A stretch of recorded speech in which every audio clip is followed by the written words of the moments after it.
Hello à tous, bienvenue sur cette chaîne. Aujourd'hui, on va parler de PEA et de MSCI World, le combo parfait. Tous les influenceurs finance nous répètent les mêmes consignes. Ouvrez un PEA, achetez du MSCI World, achetez-en tous les mois, puis vous revenez dans 10, 15, 20, 30 ans, même parfois 40 ans carrément, récupérez votre jackpot parce que vous êtes devenu riche. Ils ont raison. Franchement, moi j'adopte cette stratégie, je la trouve parfaite. Pour un particulier lambda, il n'y a rien de mieux. Mais Benjamin Franklin disait que dans la vie, il n'y a que deux choses certaines, la mort et les impôts. S'il était français, moi je pense qu'il aurait dit qu'il n'y a que trois choses certaines. La mort, les impôts et les réformes fiscales. Vous me voyez venir, juste je vais redéfinir ce que c'est le PEA, c'est important. Le PEA, c'est une enveloppe fiscale qui vise à orienter l'épargne vers l'économie française ou européenne.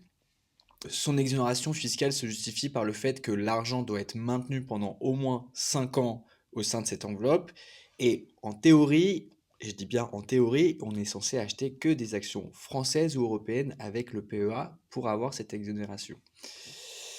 L'exonération, c'est quoi? C'est plus d'impôts sur le revenu sur la plus-value et les dividendes à payer. Donc c'était 12,8%, on les a plus si jamais on remplit tous les critères du PEA.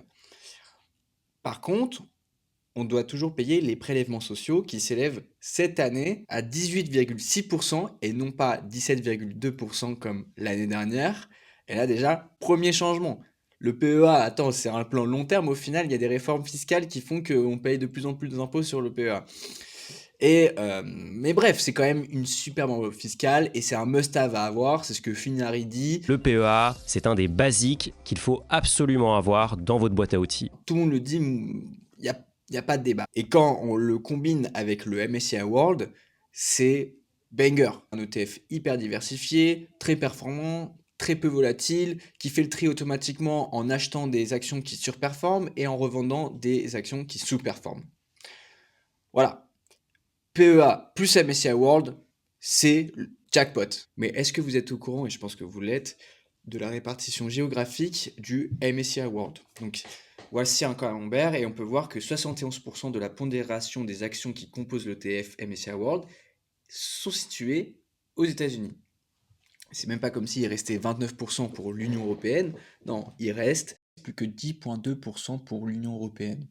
Rappelons que les UK ne font pas partie des critères d'éligibilité du PEA. Donc on rembobine, le PEA est conçu pour orienter l'épargne vers l'économie française ou européenne, mais en fait l'investissement fétiche du PEA, c'est un ETF qui est quand même massivement américain. Et le Sénat est au courant. Dans ce rapport, on peut voir que cette limite géographique est contournée via des swaps. Et d'ailleurs, quand on lit ce rapport du Sénat, il est reconnu explicitement que l'exposition au marché mondial via des ETF contourne la limitation géographique du PEA, et il est réaffirmé que la limitation géographique du PEA est justifiée par le fait de réserver l'avantage fiscal qui lui est lié. Il recommande de renforcer les garde-fous et le blocage des titres jugés inéligibles. Mais on se dit, bon, ça peut rester une niche fiscale, quelque chose de toléré, comme il y en a plein en France, des petites failles que les gens exploitent, c'est ok. Sauf que non, c'est devenu beaucoup trop prédominant. La vague ETF explose. J'ai les chiffres devant moi. En 2023, il y avait 296 000 détenteurs d'ETF. En 2025, 509 000. Ça fait une hausse de 72%. Au premier trimestre 2025, on avait 109 000 nouveaux détenteurs d'ETF. C'était plus 98% d'hausse comparé à l'année d'avant. Donc c'est devenu beaucoup trop flagrant comme faille fiscale. Et à l'heure où le sujet principal de l'Europe, c'est la souveraineté économique, et bah, j'ai très peur pour la vision long terme du PEA et le combo MSCI World PEA se fasse rattraper et qu'on ait des surprises dans les prochaines années.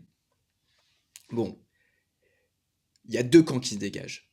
Il y a les puristes, ils comprennent que si l'État donne un avantage fiscal, c'est pour servir une finalité. La finalité était claire depuis le début, c'était d'orienter l'épargne vers l'économie réelle, française ou européenne. Les puristes se disent, bon, c'est vrai qu'on n'a pas été très fair-play, on peut accepter une petite réforme fiscale. Et puis il y a le camp des opportunistes, c'est ceux qui disent, attendez, là, il y a un investissement qui fonctionne en France. Enfin les Français se réveillent et veulent s'émanciper grâce à leur épargne. Enfin, ils courent un peu du risque et investissent en bourse. Et là, vous voulez tout casser. Parce que du point de vue de l'opportuniste, le World en PEA, c'est pas un contournement vicieux. En plus, quand tu regardes ce qu'il y a en moyenne dans un PEA français, c'est 16 000 euros.